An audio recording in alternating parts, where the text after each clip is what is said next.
And now, ladies and gentlemen, Put your thumbs up and say it's Tickety Boo. Tickety Boo. Tickety Boo, Tickety Boo, everything's Tickety Boo. Tickety Boo, son. Tickety Boo. Tickety Boo! You're listening to Tickety Boo, and today we're talking about something I see a lot in clients, and if I'm honest, I see it in myself too. Why is it so hard to just be content? Why does it feel like if you stop pushing, somehow you're falling behind? So today, we're going to get into that. I don't know if it's just me, but sometimes when things in life are going really well, there's like a part of me that won't settle. It's like, it's not massive anxiety. I'm not spiraling, but it's like, okay, now what? Do you get that? Is it that you're expecting something to go wrong? Sometimes, yeah. Sometimes I'm expecting something to go wrong, but also it's not like, I don't know, it's almost like part of me is like, don't celebrate the win. Just move on to the next thing. I don't know. It's weird. It's like Like the next goal, the next project, the next. It's like this low level sense that if I don't keep moving forwards, things will begin to slip. That makes sense. But firstly, what you just said about not celebrating your successes. People do that, and I don't understand that. You've worked so hard for these successes, and we sit ruminating when we're in a bad place, but we don't want to celebrate our successes. But do you think that's because we feel irresponsible doing that? I think it's because a lot of us are just humble, and we don't want to come across as being arrogant and cultural. Definitely, yeah, it's and cultural. Having lived in different countries, some countries are better or worse at this than others. I very rarely celebrate my wins because I get embarrassed to do it. But you should do, though. You know, I know what you mean. I mean, like, I think that comes from being younger. Don't get too big for your boots. Yeah. Who do you think you are? Who do you think you are? And I think also older versions of me that have tried to kill off, tried to creep in and have their say in it. Yeah, yeah. If you understand what I mean by that, it's like part of me, you know, in the past, success, there was like a weird shame attached to it. And contentment is something that's relatively new in my life, considering my age. And I think a lot of people never really find what true contentment is. Well, do you think they think it's boredom when they're getting content because it's not like an extreme? We're not in chaos. We're not rushing the achievement trap. We're not doing. So it can be mistaken for boredom. I think someone who grew up whose nervous system was used to pressure, instability and striving, contentment feels full of danger. You've just touched on it for me there. I'm not sure. Yeah, I'm not sure that came out how I meant it. But My hands are here. Keep my hands up. Yeah, go on. Sorry. Yeah, but my nervous system, it doesn't regulate very well in silence. And sometimes when I've achieved something and I'll have a goal, 9 times out of 10, that goal will move just naturally as I progress. That goal always seems to just keep moving to something a bit further down the road. But if I do something with a solid goal, I kind of get to the end of it and I do actually get a sense of relief, a sense of achievement, and it feels great. Yeah. But then that's a high that then maybe I'd try and chase again. You know, it's a bit addictive. It's like a drug. It's like something I'm constantly trying to... And that's the paradox, isn't it? You know, the catch-22 of, I want to feel content. Oh, the feeling of success is dropping off. Strive again, which pulls you away from contentment, doesn't it? Mm-hmm. It's that, and it's something I'm still figuring out. You know, I can talk the talk. I won't always walk the walk. And I definitely can recognise I've been sat with clients and I'm saying things and I'm like, yeah. I don't think moving and striving is the issue. It's about having the freedom to do the things that you want to do and things that you enjoy, things bring value to you, things that you understand and get. Yeah, but I totally agree. But I think the problem is we fall into the trap of telling ourselves the story that if we do that, we will then feel content. You said it earlier, the achievement trap. If I achieve, I will then feel. Do you get what I mean? And it's that constant striving to achieve the rinse next and goal repeat. and to keep going. And also because if we don't, then it's all going to fall apart. And that never having arrived, like that continuous, like it's like running around on the hamster wheel. It's a why. It's yeah. what's your why? Yeah. Why am I doing this? And I think that's a really important part of the journey. Why am I doing it? For me, it's easy to say when you're not struggling, but a lot of people, they just hyper focus on money. But it's not. If you've got enough to do what you need to do with it, it's actually not a really great why. It's what you can do. It's the freedom. It's choices. Yeah. It's the experience you can have with it. But it becomes a prison. It does. It's a hamster wheel you people can't get off. Yeah. Well, the thing is, I think so many of us fall into the trap of going, there is a figure, there is an amount of money that once it arrives in a bank account, this feeling turns up, and it doesn't, does it? No, not at all. It really doesn't. It's In fact, sorry, I didn't mean to get. no, I'd say it's quite the opposite. Yeah, no, I agree. Yep. Because you get it, and then you suddenly it goes, bing, that extra pound goes in, and you go, well, nothing changed. Yeah. Yeah. Absolutely nothing changed whatsoever. I think, I had to admit to myself that my identity was built around striving. My mindset was one that strive equaled worth. And that's a trap Well, and do you That's- think also if we're celebrated for our achievements when we're growing up, Yeah. then that's already ingrained in us. So if I work hard, if I get all A's, or if I play well on the team, if we're only given approval or shown love when we're doing something, then like that achievement trap is just set there, because then we don't feel Well, worthy. your worth is tied to Yeah. your achievements. Yeah. And that's the issue, isn't it? And that is, you're never going to get off that hamster wheel. But a growth mindset is good. But a growth mindset doesn't have to be about material Yeah. gain. That's actually not the cool part of the growth mindset. Yeah. But the thing is, the other trap, and I've definitely fallen into this, is I felt like I was moving forwards, but actually I was moving backwards because I was doing more. But as a direct result of that, I had less time, less space, less capacity. So there was more anxiety, more stress, more overwhelm. So what I wanted and what I were doing were misaligned. And there's no chance of feeling contentment in that, because your parts of you are pulling in different direction. And I definitely had periods of my life where too much was tied into my achievements equal my worth. Yeah, and I think we do. You can't shy away from that. No. It's. I definitely think, not financially, but definitely what I achieve is an important part of who I am and my direction. But a question for you then, if you stop, who are you? I'm about, in honesty, I'm probably about 60-40 with that one. Really? Yeah, and my other issue is, if I get space and peace, I don't know what to do with it, so I fill it with stuff because I just don't know what to do with space and peace, because my nervous system, as we were saying earlier, since day dot, has run on carnage and pressure. And there lies the problem, isn't Yeah. it? We've created these lives. We've talked about this in previous episodes. This blueprint of adulting, I think you said earlier, it's lacking in fun and connection and spontaneity and lightheartedness.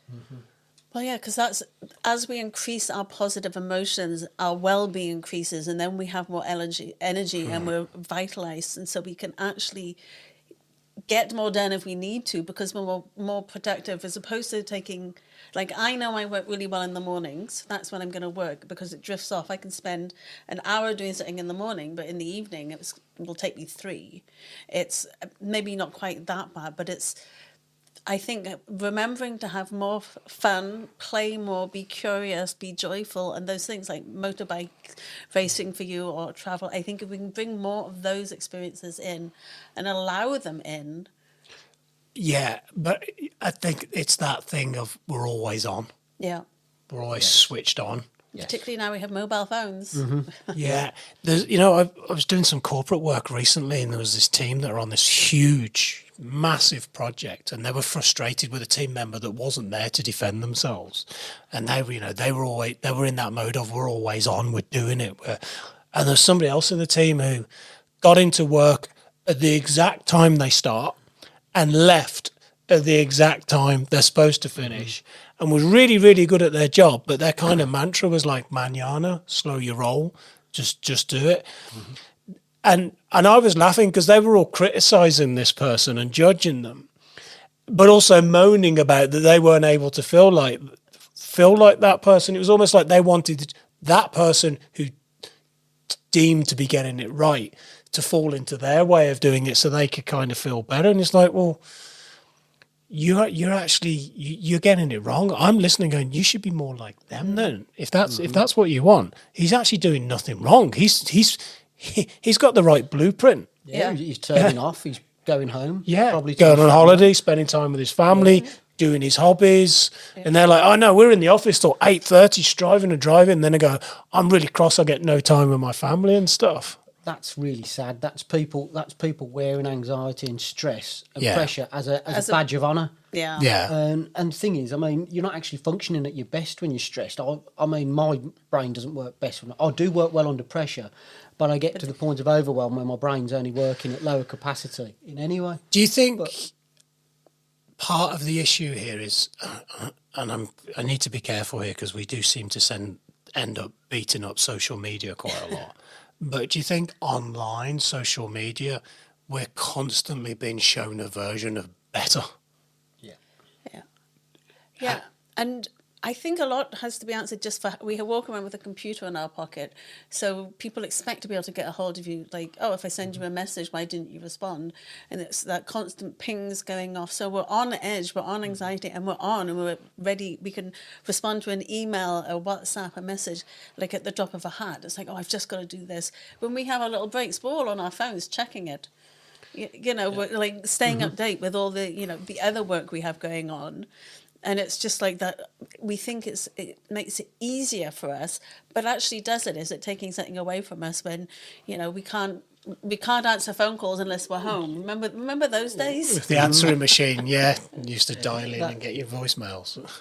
That what you've just said there, it's a bit like, they say that people have lost their attention span. They've only got a 15-minute attention span because that's how long it is between adverts on the TV. Yeah, that's what it's like at home. I've almost lost my attention span to not be able to pick up my phone and check to see what's going on. Do you know, I was watching TV last night, and as usual, not much on, but I ended up watching, I quite like it, the Hotel Inspector. Is it Alex Polizzi or whatever her name is? Anyway, it was really interesting. She went to see this woman down in Devon whose home she turned into not an Airbnb, just a B&B. But she was very old school and very much about, I don't do online bookings. I don't do the internet. People phone and book.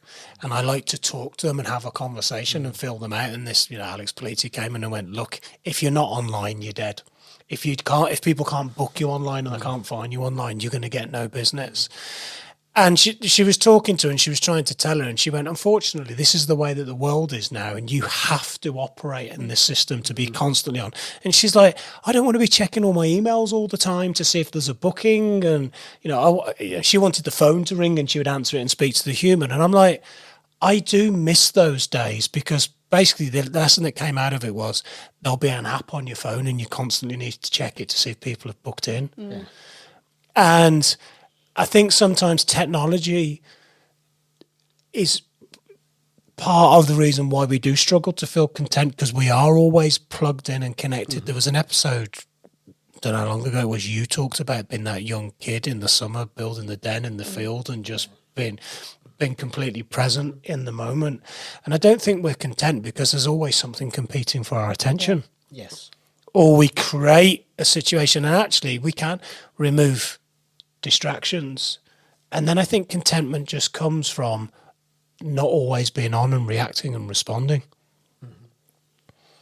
I've never done it, but the amount of times I thought about taking email off my phone and then opening my laptop or my iPad to deal with email. So when my phone's in my pocket, it's a phone and a camera. Yeah, my problem is with my phone. I use my camera all the time. So Yeah. as much as I don't want to have things on there, or you get another phone, like sales have gone up for phones which are like the old school. They just it is what it is. But yeah, it's again that. But I want the camera. So I have all my apps and everything like at the far end. So I have to scroll through, and I have no notifications. So I have to scroll through to the ones that would be more distracting. I still go there, but it's just so it's not on that first initial page. So, and I'm very aware that we're talking about contentment. Actually, that's not the issue. Distraction is the Yeah. issue. Yes. Yeah. That's what we're really talking about, isn't it, in this? Okay. So do you think then that like this permanent sort of self-development culture that's running in the background is part of the problem as well, where we're told we should be evolving, should be growing, healing, becoming, doing? What started off as a positive thing has actually become a bit toxic as well. Yeah, and then we have toxic positivity, positively bypassing or spiritually bypassing.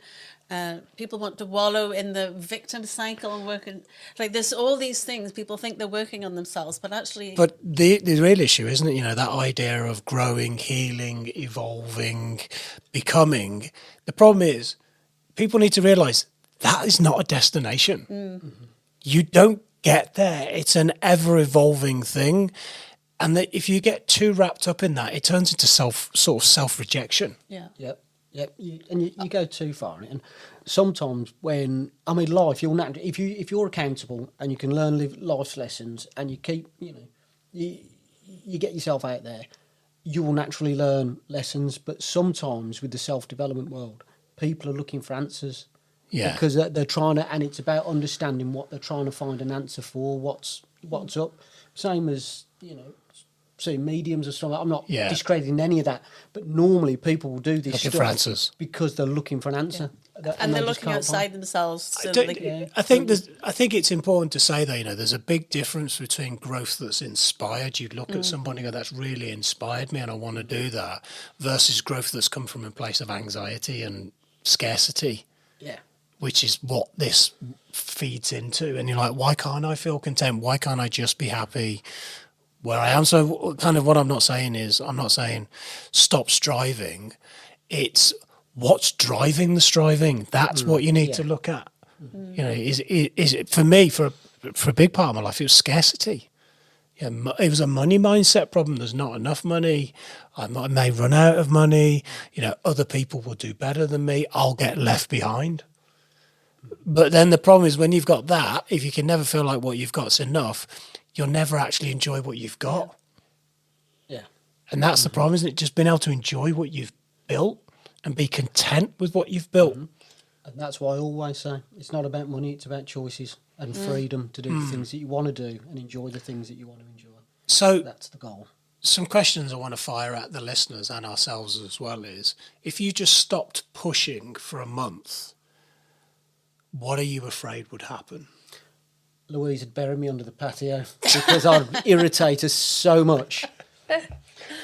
I know you're good at this. You've taken a lot of time out in your life and you've sort of seemed to have found that balance, although you've been a little bit out of balance recently as I've watched you go and do a qualification. But that secret sauce between the two. I think the other thing I want to ask the people listening to this is, are you striving because you want to or because you don't trust yourself if you don't? I don't want to stagnate. And for me, direction is important. What do you mean by stagnate, though? How can you stagnate when you've already created so much? Well, I think part of it is if you think, if I don't use it, I'll lose it, which is ridiculous because you don't lose all that can't. experience you've got. No. But part of it is you want to stay current and relevant because when you step away, all of a sudden, very quickly, you lose your relevance to certain people, whether that's professional or what. Also, we link so much of our personal identity to our career and different things. So, But the thing is, I think if you're only relevant to people based on what you're doing now, they're not your people. Well, or it's just the work people. They're not. Yeah, and that's slightly different too. That's a different thing. I fell into that trap in my events business. I keep doing all this type of work to stay relevant. And actually a lot of the stuff that I was doing was causing me stress and overwhelm. And I binned a lot of it. And guess what? There's some people that I've been working with for over 15 years and I'm still relevant to them because actually they remember for what I did for them or how I did it, not based on what I did in the past. And I think that relevance thing comes from a place of fear. Yes. Not ambition. Insecurity, definitely. Insecurity. And I think actually it's braver to stop pushing and just pause. Yeah. There's power in the pause. Power in the pause, yeah, absolutely. Because, like like I've watched what you've achieved, and not that it's a competition, but in my circle of people that I know, like you are like there. But sometimes I feel like I can enjoy what you've done more than you can. I remember walking down your drive and going, mate, your car's beautiful. And like, it was almost like you wouldn't allow yourself to go, thanks. You just kind of went, it's just a car. I'm like, no, and I almost wanted to drag you back and go, no, look at what I'm looking at. And it's like, because you're off what, Next. Or whatever it is. So I think, pushing harder is a blueprint that a lot of us have been coded with. And actually, I've had the most success in life when I've took my foot off the gas, when I've put cruise control on for a bit, sit at 50 rather than 130 in the fast lane. And I do that, but it'll be when I travel or, I'll go off and do track days in Europe or things like that. That's when I tend to do that. But I've always got something in the background. Whenever I go away, it always seems to be an activity of some description that's taking my mind away. From something else. From something else, yeah. So it's a healthy coping mechanism, but actually it's not really, because you've created a world where, like, to counter that, I go do that, rather than I'm in a place of peace. Wouldn't it be lovely to go and do those things from a place of peace and contentment? Yeah. But then you look at growing up, and we both come from upbringings where money was fairly scarce. Our parents had to they had to work super hard and be super careful, and always be grateful for what they did. But it was always ingrained into you from when you were a child. One is because your parents wanted you to be successful; they were worried sick about how you turn out. Yeah. And the other one is they wanted you to appreciate what they wanted you to understand the value for what they had brought home to you. So they would be telling you must work hard, and this was our programming. And at no point does anybody ever take you to one side and go, okay, now it's time to just adjust that programming a little bit. Well, that's the thing, isn't it? That programming, that blueprint doesn't work in today's world. We need to work differently today to how our parents did, because we've talked about this before. Our parents, you could get a job, you could buy a house, you could have a holiday, you could have a car. That doesn't quite work today. We're in a very different world. We're in a very different world. So we need to, I don't know if this is the right phrase, learn to play the game differently. We need to look at that blueprint and go, that model doesn't work anymore. And if I keep trying to push that model, I'm going to get frustrated and burnt out. I need to play a smarter game. And I've had to figure that out. Some of us need to diversify and have multiple income streams. A job is now not enough. But then obviously you fall into the trap of, I'm now working more hours, I'm sacrificing my evenings, sacrificing my weekend. But you need to learn to play the game and figure out a way of doing that so you can have those moments of contentment, and rather than building a life that you don't enjoy anymore. And there is no secret sauce. You got to figure it out. But even those who think they've got it figured out don't really have it figured out. Everyone's still figuring it out, aren't they? It's not this destination. I hope you've enjoyed this chat. If this episode has resonated, please share it with other people and let us know what you think too. Next week, we're going to go somewhere very different with the episode content. We're going to talk about the parts of us that we don't let other people see. So, the edited versions versus the full version. This one should be an interesting one. So always thank you for watching. If you're on YouTube, please click the bell icon, or if you're on Spotify or Apple, please subscribe and follow us. It helps us massively. And until the next episode, thanks very much for watching and listening. If you or someone close to you needs to access mental health support, please contact your GP, or if it's out with normal office hours, get in touch with NHS 24 on 111. Alternatively, contact the Samaritans on 116 123. All calls are free of charge from any phone. You can also find more support information on the Tickety Boo website, ticketyboopodcast.co.uk.